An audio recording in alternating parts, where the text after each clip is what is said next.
Young man, the only thing that's wrong with money in this country today is that the wrong people have it. Fortunes are being amassed by nincompoop millionaires who have attempted to set up an aristocracy of wealth instead of achievement. Does that answer your question? Yes, sir.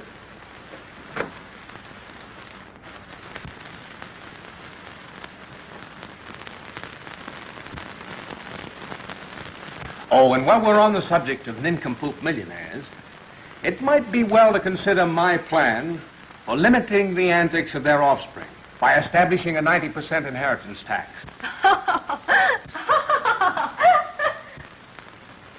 Evidently, Miss Corning, you don't agree with my ideas.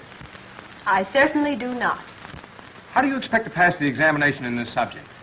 And what kind of notes have you been taking? May I see them, please? Bring them here, Miss Corning. And please hurry, you're holding up the class.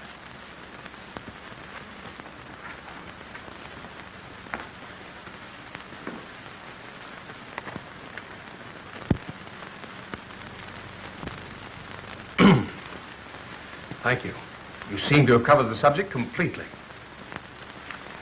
Maybe you have some ideas on what's wrong with conditions today. There is nothing wrong with conditions. It's the people. If they weren't too lazy, they'd go out and get a job. Did this brilliant solution originate with you or your father?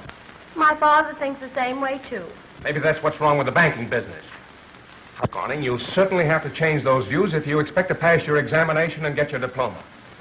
That's all, Miss Corning. Please be seated.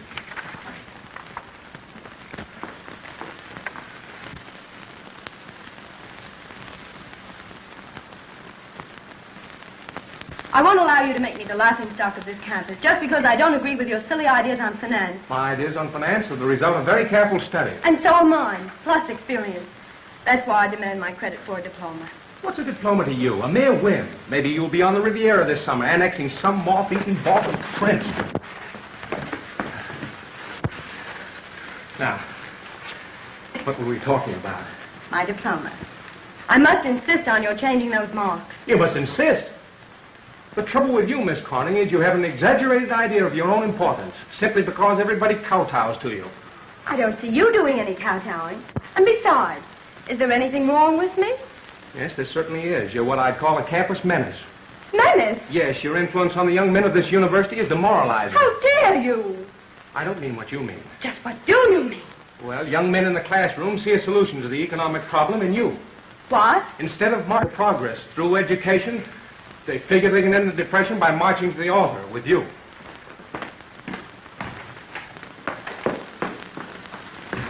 Professor, you seem to have my personal affairs all figured out. I didn't know I was so important to you. You're not. There are things more important on my mind than you. For instance? I'm much too busy on my forthcoming campaign to end the depression. Campaign to end the depression? Huh. Yes, I'm being sponsored by some very important people. Who in the world would sponsor you? Who in the world? The World Improvement League. I never heard of them. Well, there are a lot of things you've never heard of before. Excuse me. Professor Jones, there's something else I want to say to you.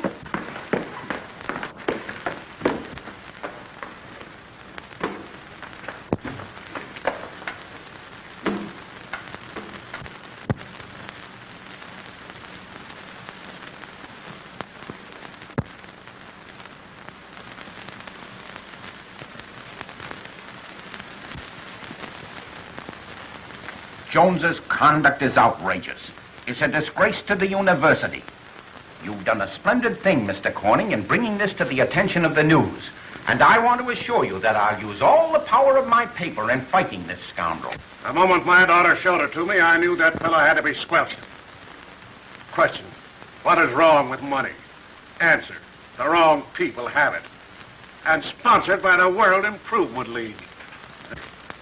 World Improvement League? That's a dangerous bunch, Mr. Moxie. I've got it. Russian Secret Society strikes at Pelton. Agents of the GPU at work. It's a headline, Markey. GPU strikes in Pelton. Loyal campus queen leads students in protest. It's the feminine angle.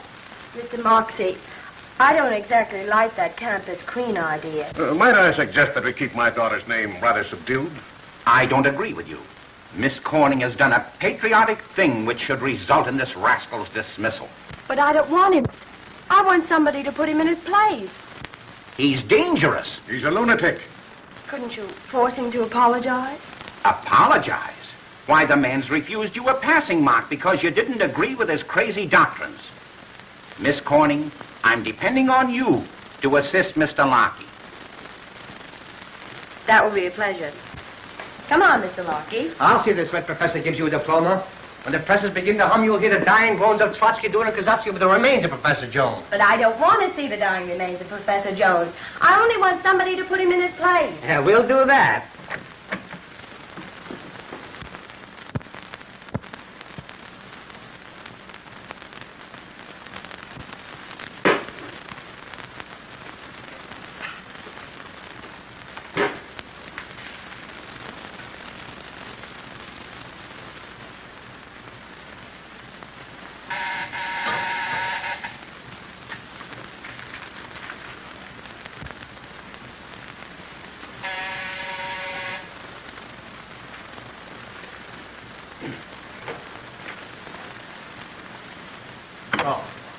Good morning. Good morning, Professor Adams. Good morning, Reggie. And how's everything in Russia this morning?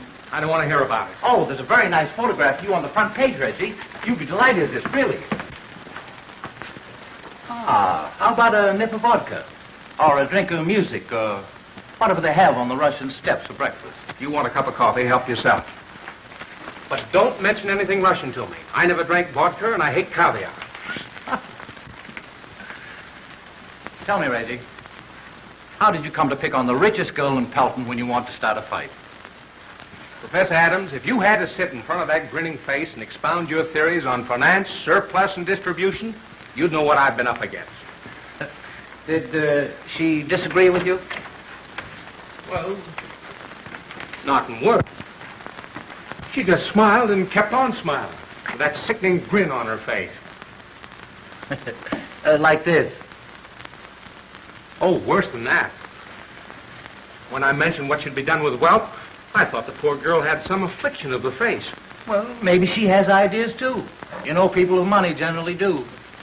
When I marked her incorrect in class, she had the nerve to suggest that I should go and get some money and see if it changed my ideas. And that ended it, I suppose. Ended nothing. She began to stay after class, and then she got to walking home with me afternoon. Walking home with you? Sounds almost like a romance. Romance, blah. She just wanted to tell me what she thought of me and my ideas. Good old Jonesy. I bet she didn't make much headway with you. We were just wasting her time. And you were wasting your time when you got mixed up with this bunch of radicals. This World Improvement League. Who are they? Oh, just the World Improvement League. And who's at the head of it? Well, I'm the president. You're the president. Also the vice secretary, treasurer, sergeant-at-arms, and janitor. Oh, there isn't any league. I just made it up. You have a genius for getting into trouble. Well, I had to do something to look important. Reggie, you'd better apologize and give Miss Corning anything she wants. Just because her father happens to be a rich man who's helped endow this university? No. Just because you happen to be a poor professor who has no right to opinion. And if you want to eat this summer, you'd better pull in your horns and give this girl her diploma. I'd rather resign. Uh-huh. Look at this. Hey, Bill, come here. Grab a picture of this. This marks the spot. Secret meeting place of the GPU.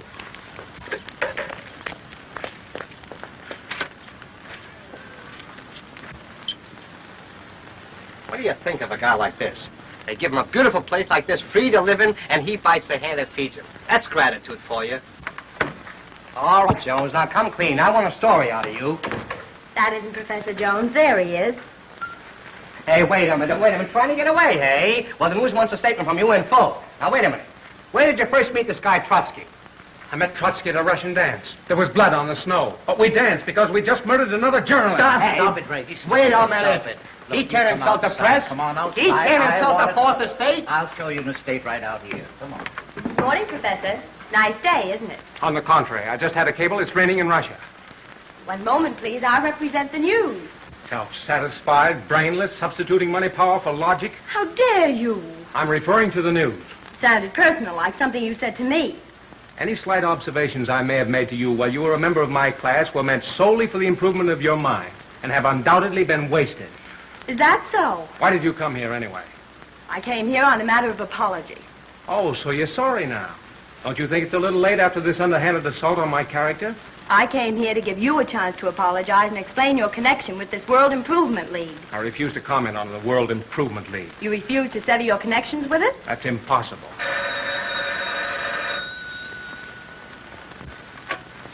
Hello? Yes, Dean. Yes. Without going to class first? Yes, Dean. I'll be right over. That sounds serious. Oh, no, I'm going to be honored by the entire Board of Trustees. Perhaps I should go along with you. And you've done very well, as it is. So this pamphlet presents your ideas, Professor. Yes. My theories on surplus and distribution. Why did you have to attack the very men who form the backbone of this nation? Meaning yourself? Well, let us say, the things these gentlemen and I stand for. You gentlemen will have to mend your ways. The people are going to insist on it. Under the banner of the World Improvement League? Yes. Meantime, our so-called important men and millionaires are of very little importance in your opinion, Professor. You gentlemen will have to admit it's hardly an achievement today to get $1 million. Well, you should try it. Well, I wouldn't mind some time. No time like the present. And at your own suggestion. It would be a very neat solution. Don't you think, gentlemen? Splendid. Nothing could be fairer. Does that mean I'm to be discharged for my opinions? Not at all. This university is a liberal institution. We merely encourage you to follow out your own ideas. When you return with $1 million, your post will be open. Meantime, you are on a leave of absence, without pay, of course. Good day. Thank you, gentlemen.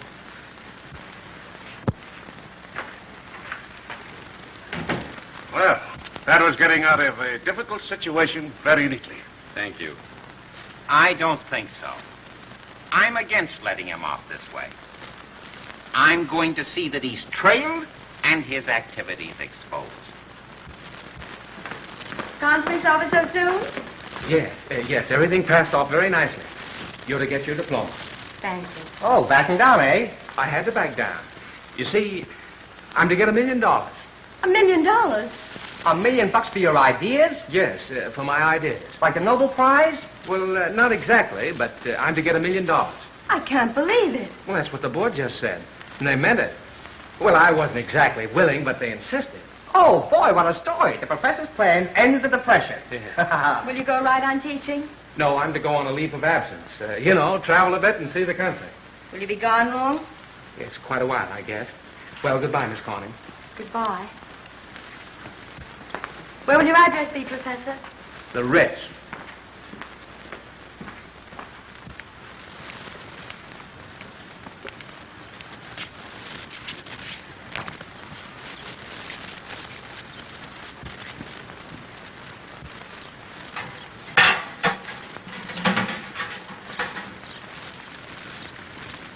Beg pardon, pal. I'm a stranger here. Could you help a fella? When are you going to quit being a stranger around here? Oh, me? You got me wrong, pal. I gave you $1 yesterday. No. It was the day before yesterday.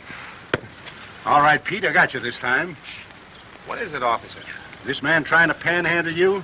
Panhandle? We got orders to round them up. The news is running a campaign against these street beggars. Mr. Moxie's news? Yes. Well, I'm sorry to disappoint Mr. Moxie, but this gentleman happens to be a friend of mine. Wasn't he trying to make a touch? Why, certainly not, officer. As a matter of fact, I was trying to borrow $2 from him.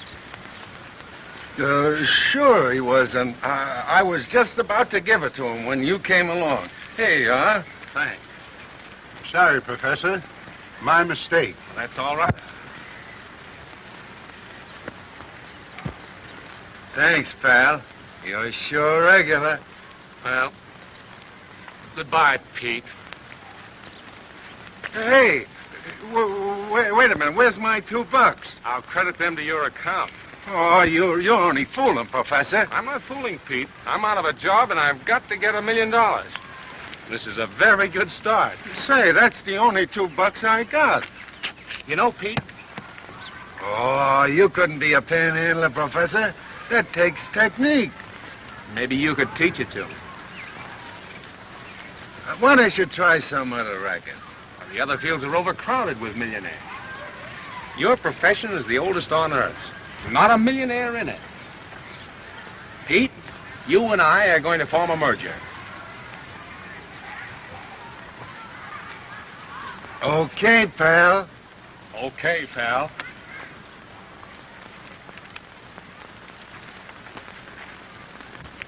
Now I'll explain how we work this racket. Here we are. Penny to gouge left this mark. It means easy up to $50. So we have a little system in this after all. Sure. Now I'll show you what we call the Civil War Act. Get a load of this.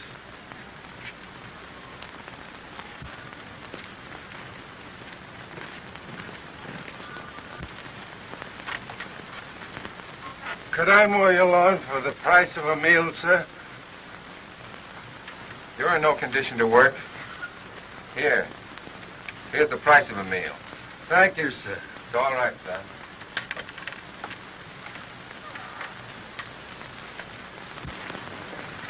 No. Like this. Look. Put the elbow in, the pinky out. Now shake it. There you are. Now you got it.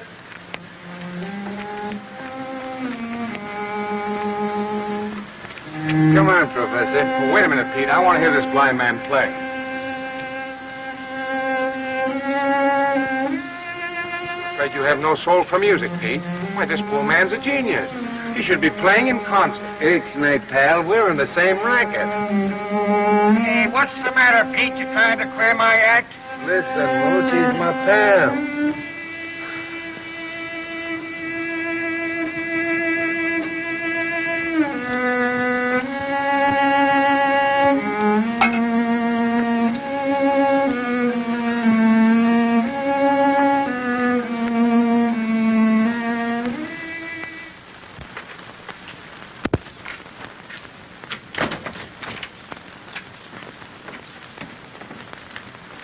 Well, here we are, headquarters. Hotel Fritz. That's funny. What's funny about it? Well, I told a certain party I was going to stop at the Ritz. Oh, well, when you're under Fritz, this is the Ritz.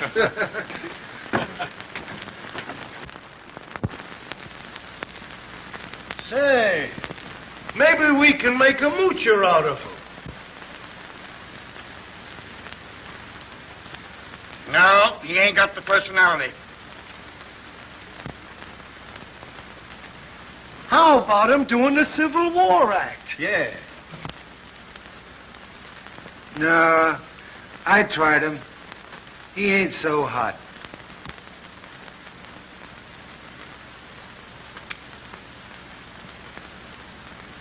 Just what are you good at, Professor? Why, theory of finance, history of banking, surplus and distribution. Oh, words to that effect.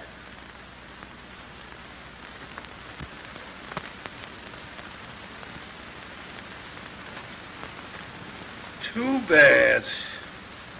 You college men present a very grave problem. Wait a minute, Benny. I got it. Something in my line, Pete? Have you got a face for this? For what? Dummy Chuck. Dummy Chuck? Yeah. Choose some soap and throw a fit. Oh, I'm not going to throw fits. That's too simple. Yeah? Well, let me tell you something. It takes a good man to chuck a dummy. Yeah, go ahead and show him, Pete. Keep your eyes on me.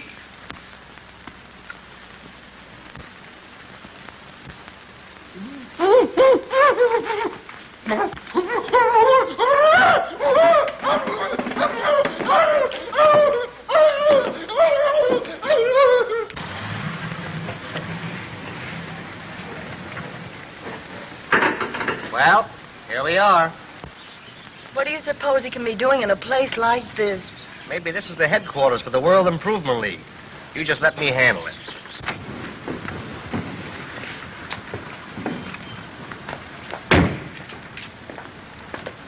Do you think it's safe for me to go in here? You're with me, aren't you?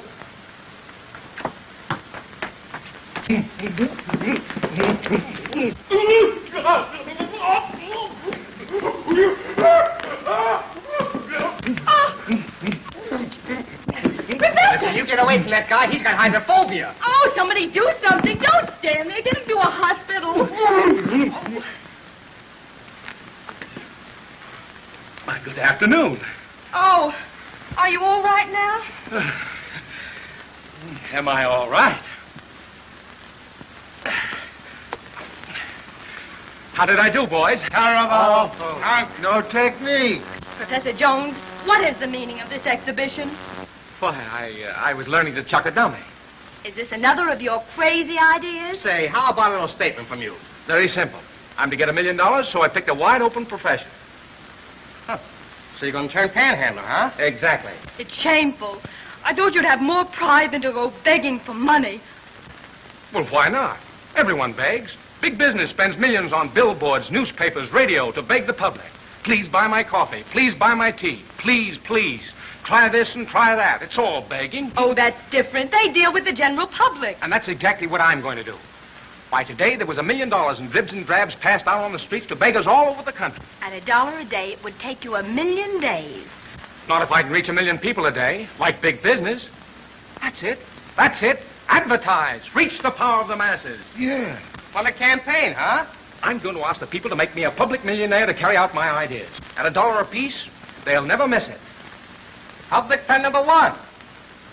Say, that's a great idea. Oh, it's crazier than his ideas on finance. Come on, Pete. Where are we going? To make $1 million. Huh? Come on, we're going to see what he does. Oh, I don't care if I never see him again.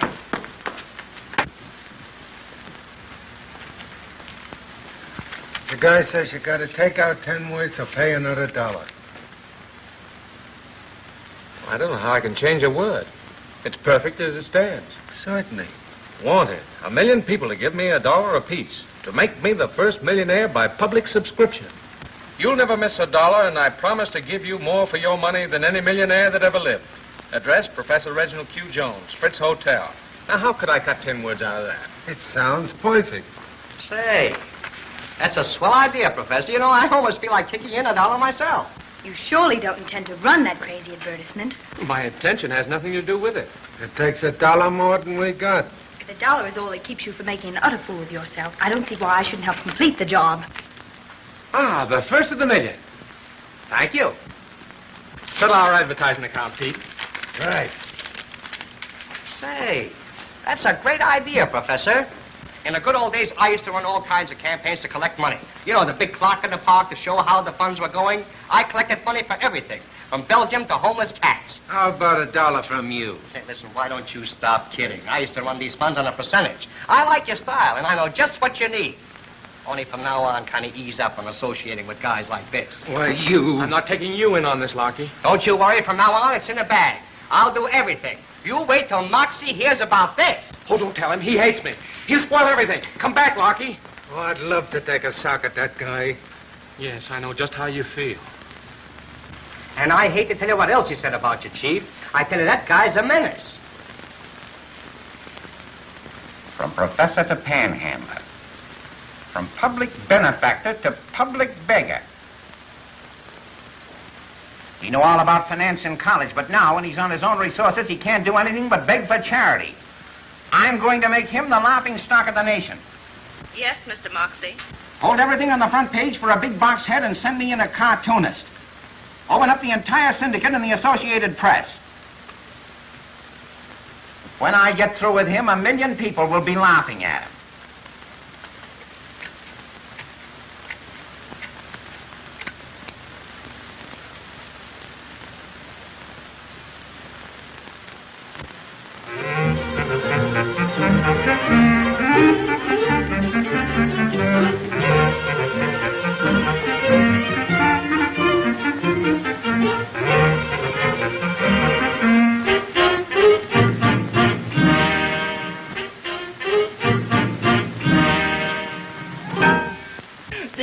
Moxie says he's a radical.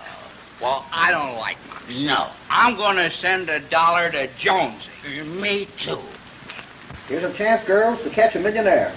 All Professor Jones wants is $1 from 1 million people, and he promises plenty. You know, I think he has a splendid idea. We'll both send him $1.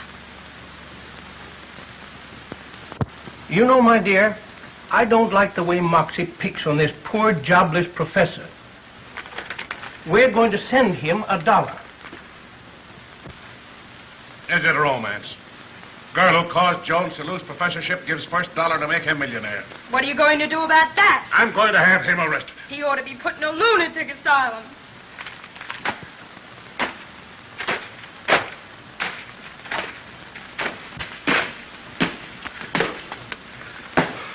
Tough luck, pal. It's that reporter, Lockie. I'd like to get my hands on him. I'd like to get my hands on the mug that slipped this piano record on me. That guy thinks he's got troubles. Hey, Jones. Boy, congratulate me. I told you I'd fix it. You're made for life. Get away from me. Well, I let him have it. Hey, wait a minute. This guy's still hanging around here. Do me a favor. Send him on an errand, will you? I got a lot of business I want to talk over with you. I don't want to have a thing to do with you after this mess. Look at that. Say, what do you want for the first day? You're the talk of the country. You couldn't buy that front page space for $5 million. It's killed me. Moxie's used his power to make me the laughing stock of the nation. He's warned everybody to ignore me. Why, you're crazy. If you could get $1 from everyone who reads Moxie's newspaper that doesn't agree with him, you'd be worth $1 million in 24 hours. But why did you have to drag Miss Corning's name into this matter? Why? Because I slipped that story to the opposition paper. That's the feminine angle. Romance. It's a perfect setup for sympathy. It's disgusting. It's tremendous. A girl in a mansion gives $1 to a boy in a 20-cent lodging house to help him make $1 million. Say, listen, can't you see anything, or are you just an adding machine? Nothing about my wonderful ideas of the distribution of surplus. Just a lot of cheap notoriety. Why, your cheap little ad wouldn't mean a thing by itself. It's the combination. Look, you're the underdog. The public loves you. It's you against Moxie and his millionaires. And I'm going to keep him pounding and hounding you right into $1 million. Right now, I'd take a cup of coffee for my chances. Right now, you're going to get a sock in the nose. Now, Pete. Hey, Jones. Come here. Some letters for you. Are you Professor Reginald Q. Jones? Why, yes. Are these letters for me? Yes. Must be over 2,000.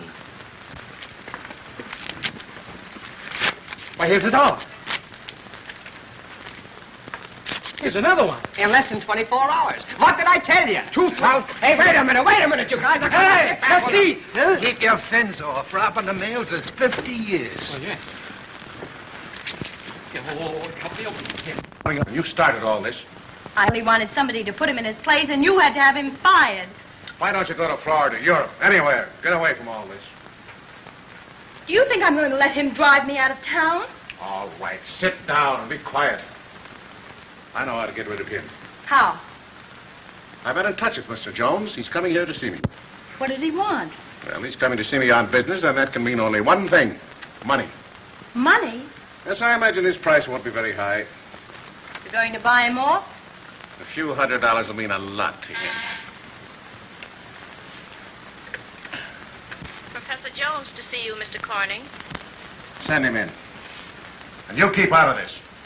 I'll put him in his place. Good morning, Mr. Corning. And Miss Corning. Oh, all packed, I see. Yes, that's all I had. Well, let's get it over quickly. How much? 25,000. 25,000. Yes. Even Miss Corning will have to admit that's pretty fair. I think it's just like you. Yeah, it's ridiculous. 500 would be a lot. Well, it's 25,000, I tell you. See here, Jones. Haven't you caused my daughter enough annoyance without this? It annoyed me somewhat to be discharged. But I'm willing to call everything square. I suggest that you take 500. That's about a half year's salary. You can go out west where I may find you a small position where your ignorance of finance can do no harm. Do you think I came here to ask you people for money? What else? I came here to deposit $25,000. The result on 2 days' returns on my campaign to raise $1 million. 25,000 in 2 days? Yes, sir. Well, of course, Professor, that alters everything. And the First National is the proper place. Sound institution. I'll have an account open for you right away. Just a moment. I don't want to open an account. I want to change into 25 $1,000 bills. And then I want to rent a safety deposit box. Oh, yes.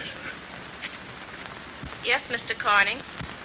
Get a safety deposit box for Professor Jones and have his money changed any way he wants it. He'll be right out. Yes, sir. Thank you, and good morning. We certainly squelched him. We certainly put him in his place. He put himself in his place, right into the hands of the postal authorities. Yes, Mr. Corning. Get me Post Office Inspector Harley. Yes, sir. No, they ought to be very interested in a secret fund obtained through the mails to be distributed for purposes known only to Professor Jones.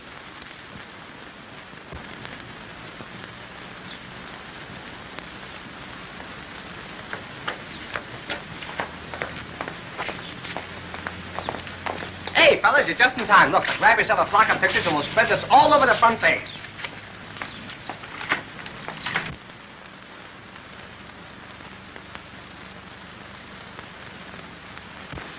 I've studied your plan for distributing distressed surplus at cost and feel it to be a blessing for manufacturers like myself who face ruin unless we can dispose of surplus to meet bank loans.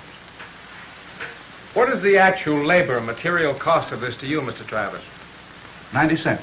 And the retail price? About $3. Well, if you leave this here as a sample, I'll see what I can do. Thank you, Professor. Good day, Mr. Travis. Good day. This'll kill you. From an old maid in Kankakee. She's got a surplus of love that needs distribution. Father.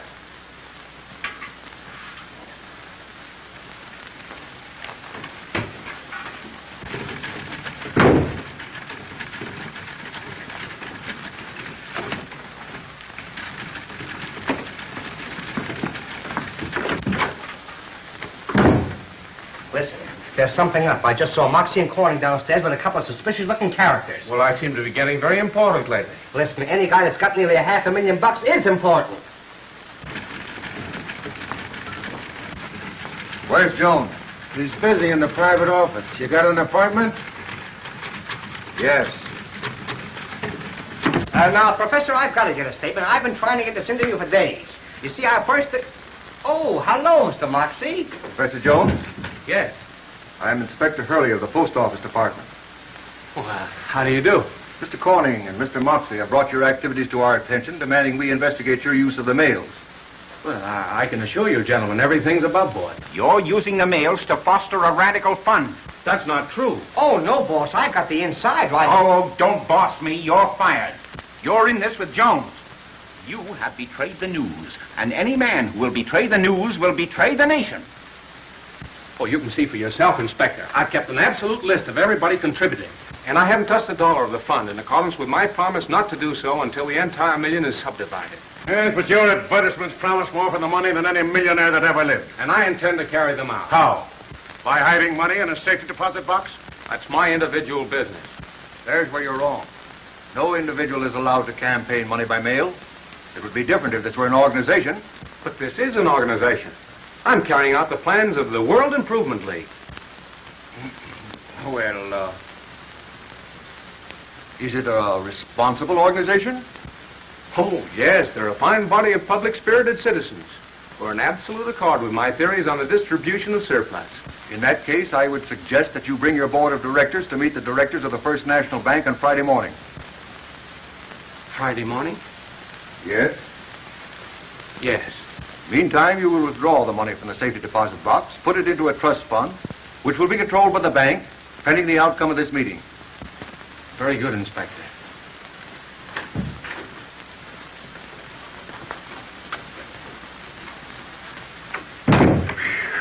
What's the matter?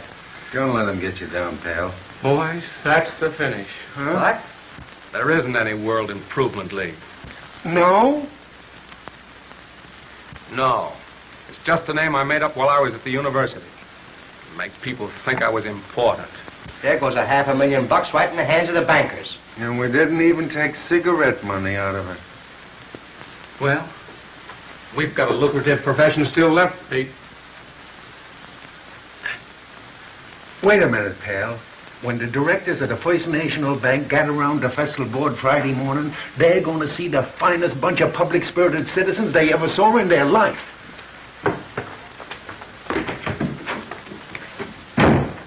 I think I'll buy 1 million shares of steel. I'll take $1 million worth of bonds. But steel is much higher. Rails is fiber. Bonds is going up. And look at rubber. Yeah. Come on, you mugs, rehearse. Put some life in it. You ain't bought a nickel's worth of stock in an hour. You're supposed to talk in the millions. Oh, what's the matter, Pete?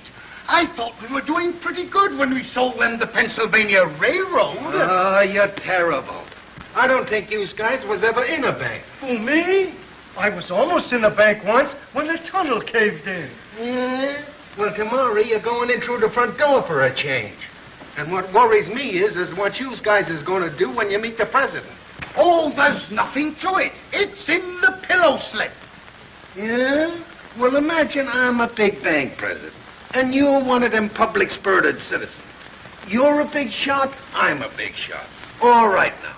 You walk into the bank, but come right up to me. Now, what do you do? Here I come. How are you, Governor? Who said anything about governor? Oh, my Mr. President. How about loaning me a paltry $200? Listen, I said I'm a bank president. A cold fish that wouldn't give a nickel to his grandmother. Oh, now I'll show you how it's done. I'll make you the president. I'd like to be president of a bank for just 1 hour. Yeah? All right. Now, you're the bank president. I'm coming into you. Now, you mugs watch. I walk right in dignified. I don't even look at the money. I come right up to you, and what do? Well, what do you do? I bow. Oh. That's the first thing a gent's got to know how to do. Now, I bow, and you bow. Not like that. Bend the back like this. Hey, lay off. Where's your dignity? You're supposed to be a bunch of public-spirited citizens. All right, get around the conference table. Now remember, you mugs, you're doing this for my pal Jonesy. If you let him down tomorrow, it means the bank grabs control of the dough. The public has trusted my pal with this money. And he's got a great idea on how to end the depression. When people get more dough, they have more dough to give away. But if them highbinders get their mitts on that dough, there won't be enough left to buy a bag of peanuts. And there's one more thing I want to tell you guys. When you meet them mugs, don't try to panhandle them. No, that's right. Here you are, fellas. Where did you get those? Now, don't be too inquisitive. I just borrowed them. Oh, yeah? Hey, wait. Take it.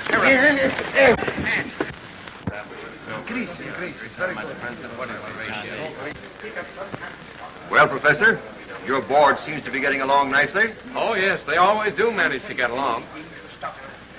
And no common stocks. In fact, I don't like anything common.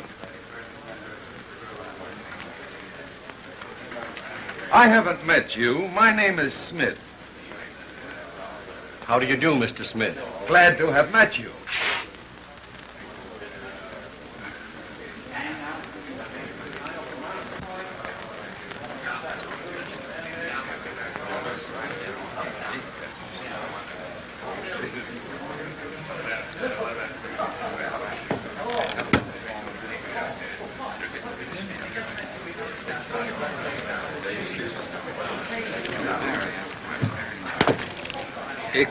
Ixnay, and Scray.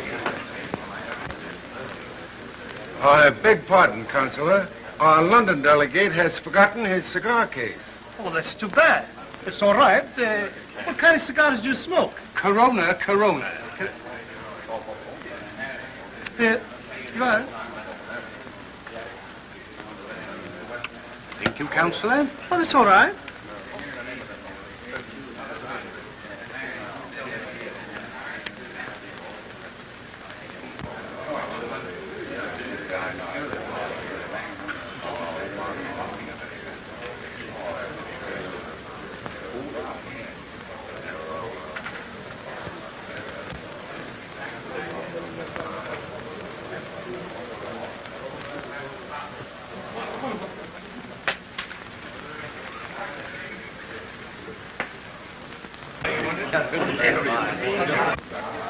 A peculiar-looking body of men. All these anti-poverty advocates have that eccentric look. Too bad. I didn't know conditions were so bad in your country, Counselor. What a dirty dog. Your delegate from Greece was telling me of the terrible conditions in the food situation. Why, you didn't understand him. He don't talk good English. I'll speak to him in his mother tongue. Ixnay, am scray, or I'll break your acne. He's a umche, upkase. Am scray, umve. Okie dokie. I knew you didn't understand. You see, he wants to put the entire funds of his government in your bank. Well, I'll be delighted. Thank you, Counselor.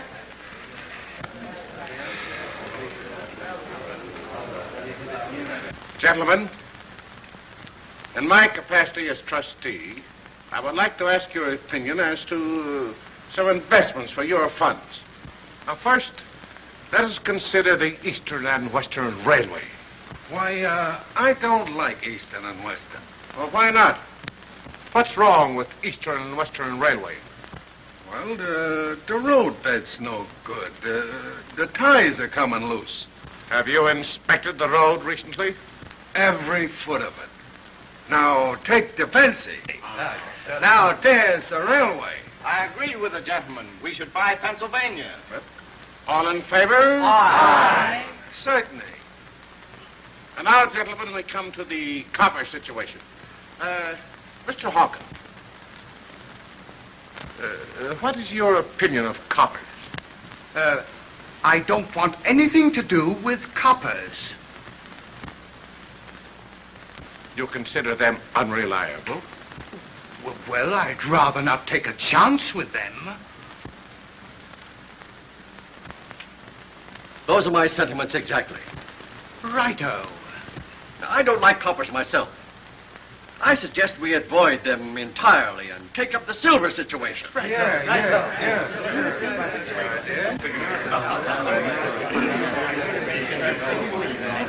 Is everything satisfactory, Inspector? I'm really amazed, Jones. Mr. Corning, I think you'll have to admit you were wrong about the World Improvement League. Well, not necessarily. However, I must admit that they seem to be experts on coppers and railways.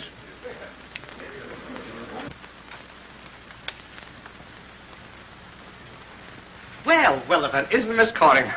Late again, just like the first time. But don't you worry about it. I got all the details, and you and I will write up together for the news. How's that? I had an idea you were fired. Fired? Oh, me? Good old Moxie fired? No, say, he and I are like that. See that? That's me. Now, wait a minute.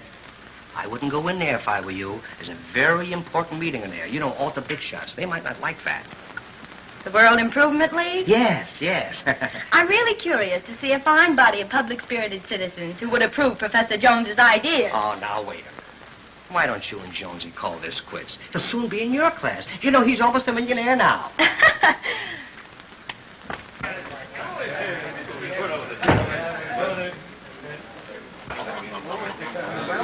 And worked it up to 100. I do you.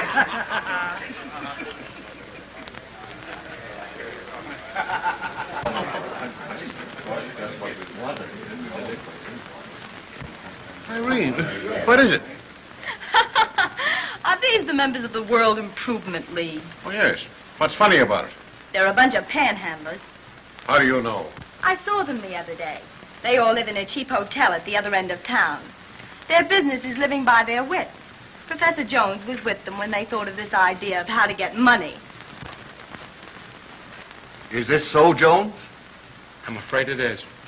Well, this alters everything. I think you'd better turn the fund over to the bank to be redistributed to the public. Inspector, I appeal to you to give me a chance to complete this fund. The public gave me this money to carry out my ideas and not to turn it over to these men. We see money and its uses in a different way. They represent possession, privilege, power.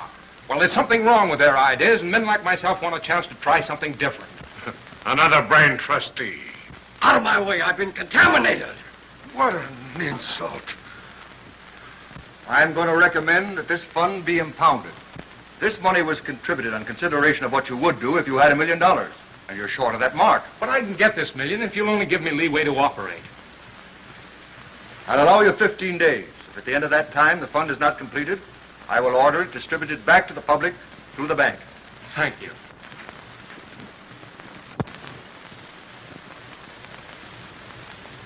Keep it, Professor, with my compliments. Besides, I have an idea you've got something up your sleeve. They ain't stopped us yet. The professor's got a chance to talk on the radio. Nervo toothpaste. Nervo toothpaste? Rub it in your gums, it penetrates the nerves, it pacifies. You never get nervous with Nervo. Yes, I've been in communication with the Nervo people. They seem to think it a good idea to put me and my associates on the radio as an example of how much nerve you can have if you use Nervo. Splendid. It's a chance to work in an appeal to 15 million listeners. If I can get in on that hour, I'll complete this fund. Best of luck to you, Professor, and I'll keep in touch with you. Thank you. Thank you. Bye. Say, this is a swell gang. If we had some ham, we could have some ham and eggs if we had some eggs. There's a funny one. You'll never get on the radio with jokes like that. No? Well, listen to this one. I had an accident today. I threw a cigarette out of a second-story window. And how was that an accident? I forgot to let go of the cigarette. Well, I'm glad you guys have got something to laugh about. Any word yet? Yeah, I just came from the bank. It's full of clerks running up a lot of expenses and only one sack of mail. Nothing from the Nervo company? No, but Corning promised he'd let me know just as soon as anything came. Well, they promised to advance me $1,000 expense money to bring the boys to Chicago. Yeah.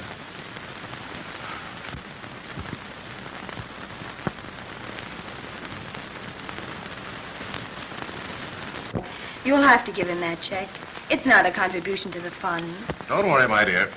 I'll give it to him when there's no danger of him reaching 15 million people. Dad, that's illegal. Well, there are times when men of responsibility must take steps to protect the public.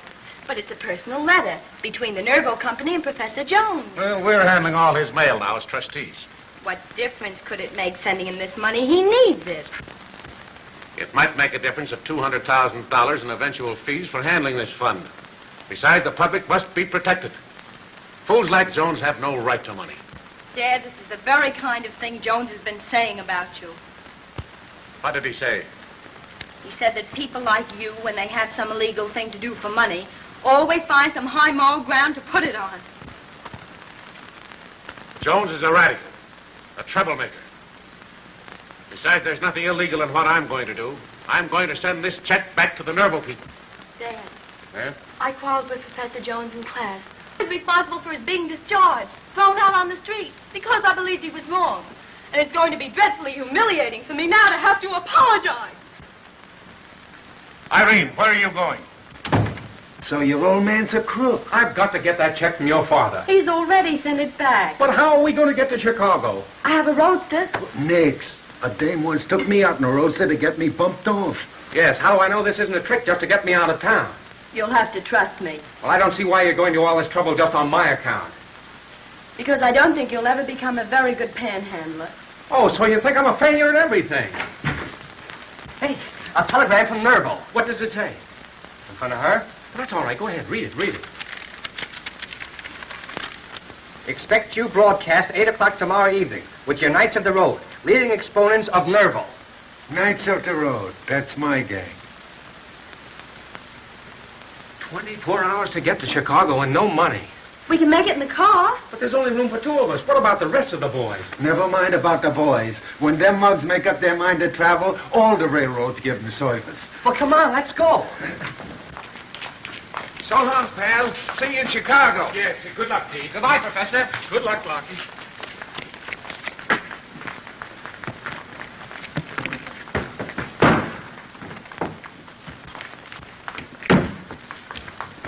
It's Dad. Hurry.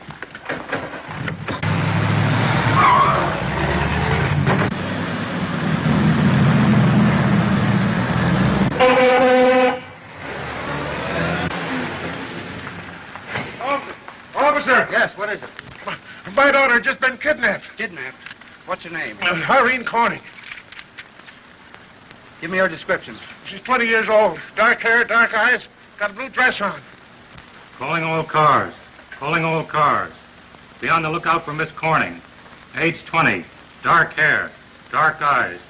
This young woman was last seen with Professor Jones in a light tan roadster. License number 11-764. Extra, extra. All about the kidnapping. Heiress kidnapped. Extra. Paper, mister?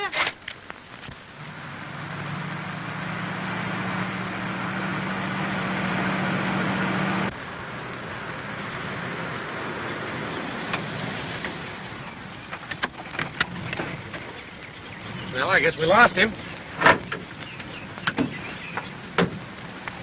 I'm going to take a chance on hitchhiking to Chicago. Well, what's the matter? I saw your father waving his arms to a policeman. Next thing you know, he'll accuse me of kidnapping. Won't that be exciting? Well, I wouldn't put it past him. Dad's smart that way. Yes, and in a lot of other ways, too.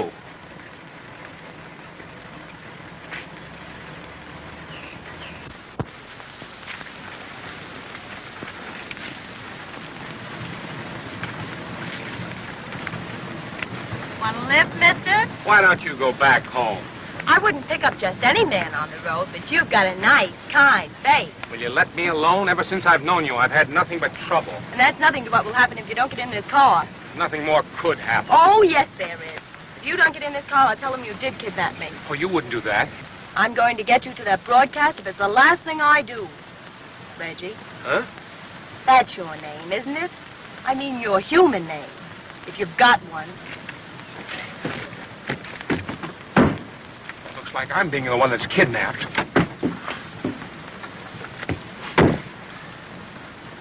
Don't worry, Mr. Corning. He can't get away with it. We've got everything covered. Railroads, airports, steamships, and all waterfronts. I don't care what you covered. Get my daughter out of the hands of that lunatic and his bunch of notorious characters. Spare no expense.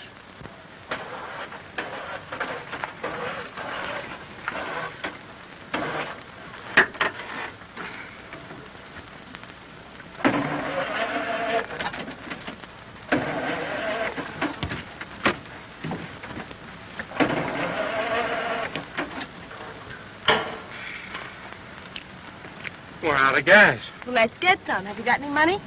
Yes, $790,000. But not a cent with me. Your father's got it all. How about you? I left so hurriedly, I haven't any money either.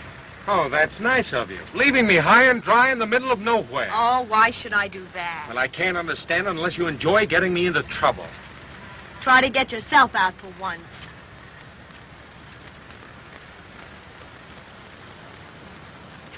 It's lucky I learned a little trade.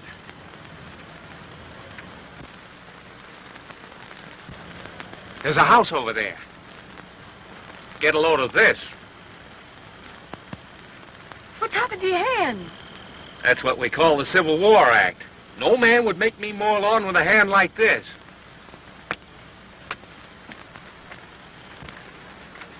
Can I mow your lawn for the price of a meal, mister?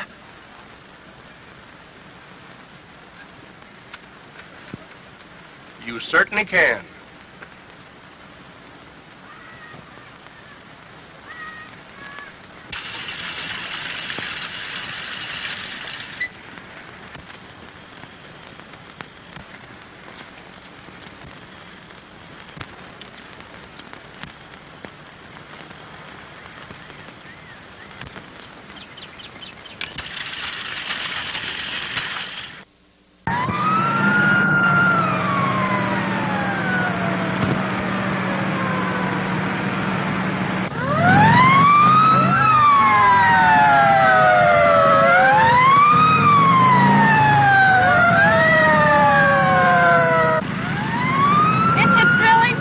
You won't be happy till I'm in jail.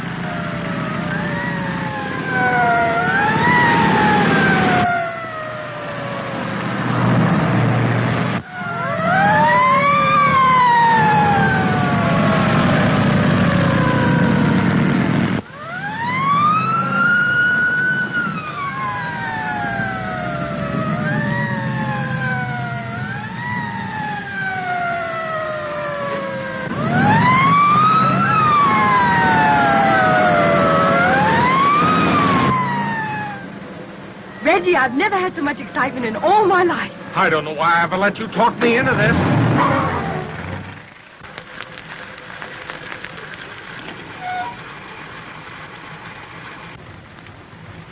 Haven't you got any idea where we are? No. Good. Let's stop here until daylight. Stay here all night?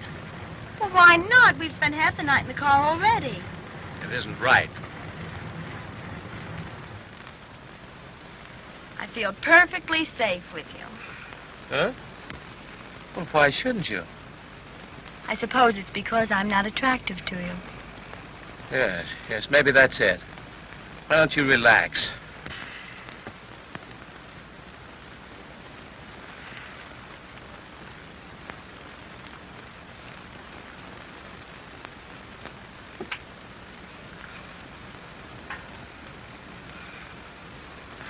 Professor, Yes. what are you going to do if you get $1 million? Distribute the surplus. Will it make any difference in your life to get this money? Yes, change everything. Good. Tell me about it. The trouble with this country is the uncertainty of disposing of surplus. If a manufacturer sold part of his goods at a profit and was sure the remainder would be bought by the government at the cost of material and labor, there could be no business failures. I don't think you're listening. Yes, I was. You were talking about what was wrong with the country. Well, what is it? The trouble with the country today is surplus women and no distribution.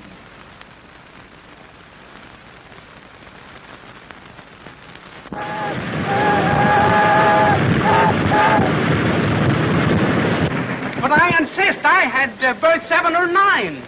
I don't know which, but I lost my ticket. Silence. What is this? A cattle car?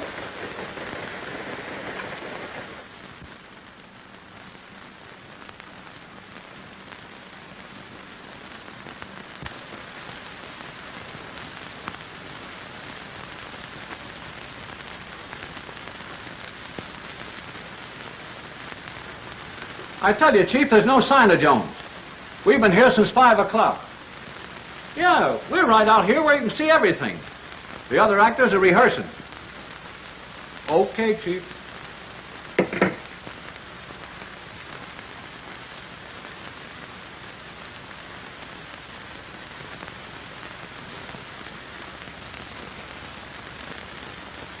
Hallelujah, I'm a bum.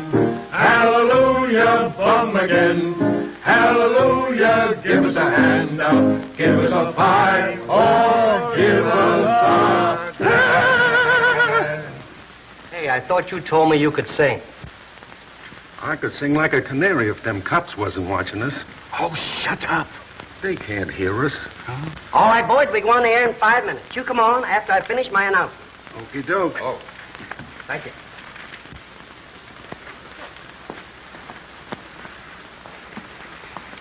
What's it look like, Lockie?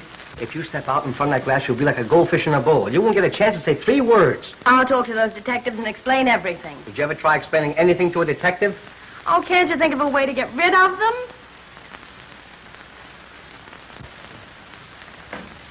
I got it. Huh? What? Now, that's thinking fast, Pete. Listen, you go on out there and make this the performance of your life. Come on, go ahead.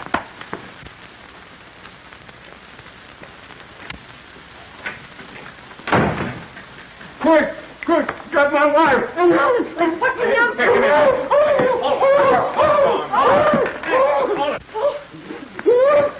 Stand back. Stand back. Get in there. And now for the biggest event in the history of Nervo, the famous Professor Jones, whose appeal over this station we hope will complete his fund to distribute the wealth. Don't let him bite you back.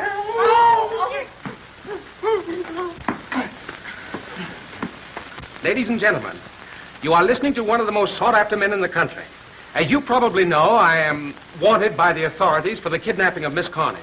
But I have a surprise for you. Miss Corning is standing near me and will speak to you in just a few moments. Let go of Matt. Let go of Matt. He'll run down like a clock. Meantime, folks, I appeal to you to send me $1 to help complete a fund that is already 4/5 subscribed.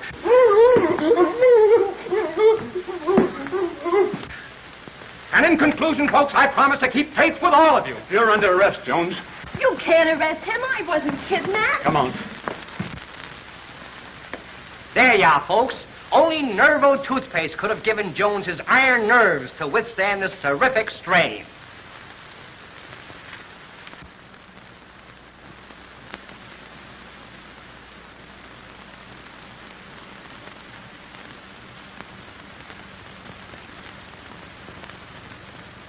Here, take those down to the express office. Get them right off, will you?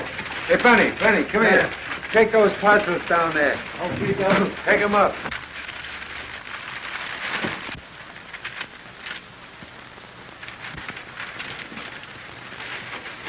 Everyone who gave me $1 received some article worth up to $3. And each manufacturer received ready cash to pay off his obligation. Well, it was just a demonstration to show it could be done. I thank you for your support. Good luck, Professor. Thank you. Lots of it to you, sir. Thank you.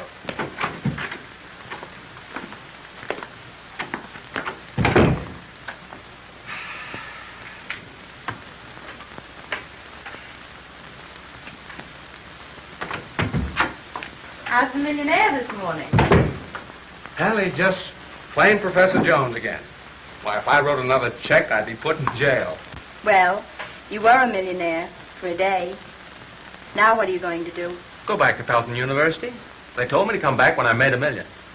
Father said they told you to come back when you had $1 million. Oh. I see. Hey, Professor, listen to this. Here's a letter from Detroit. Your article was the best value I ever received. I'm enclosing another $1. Do it again. And here's one from St. Louis. Just what I needed. Enclosed is another $1. Good luck. Listen to this one. From Toledo. Your bargain was a sensation. The entire neighborhood is sending you $1. I suggest you call it the Bargain of the Month Club. Bargain of the Month Club. Say, that's a slogan. That's terrific. Why, you'll have another $1 million in no time. But how can we stay in business if we don't make any money? I bought and sold at cost. Well, I've got an idea. If you charge 1 penny apiece on 1 million subscribers, you make $10,000 a month. Say. Why, it's a business. You're telling me? I'll have to have a staff. We'll have to open up branch offices all over the country. Well, why not? Pete, you start for Boston to handle territory there. You've got to go to work. Why? I think the success has gone to your head. Mooch, you take the San Francisco branch. All right with me if you make these other mugs work. All right. And Sophie, you take Hollywood. Yes. If anybody takes Hollywood, it's going to be me.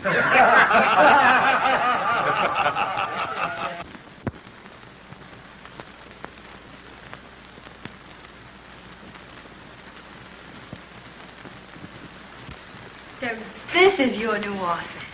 Yes. How do you like it? Oh, it's beautiful. You see, my theory on surplus and distribution was right. Seeing you're so successful, I'm going to open an office myself. You are? What for? To distribute surplus women. We're just coming to that. Reggie.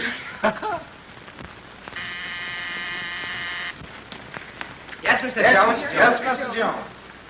I'm confronted with a situation that I'll have to handle myself. Yes, Mr. Jones.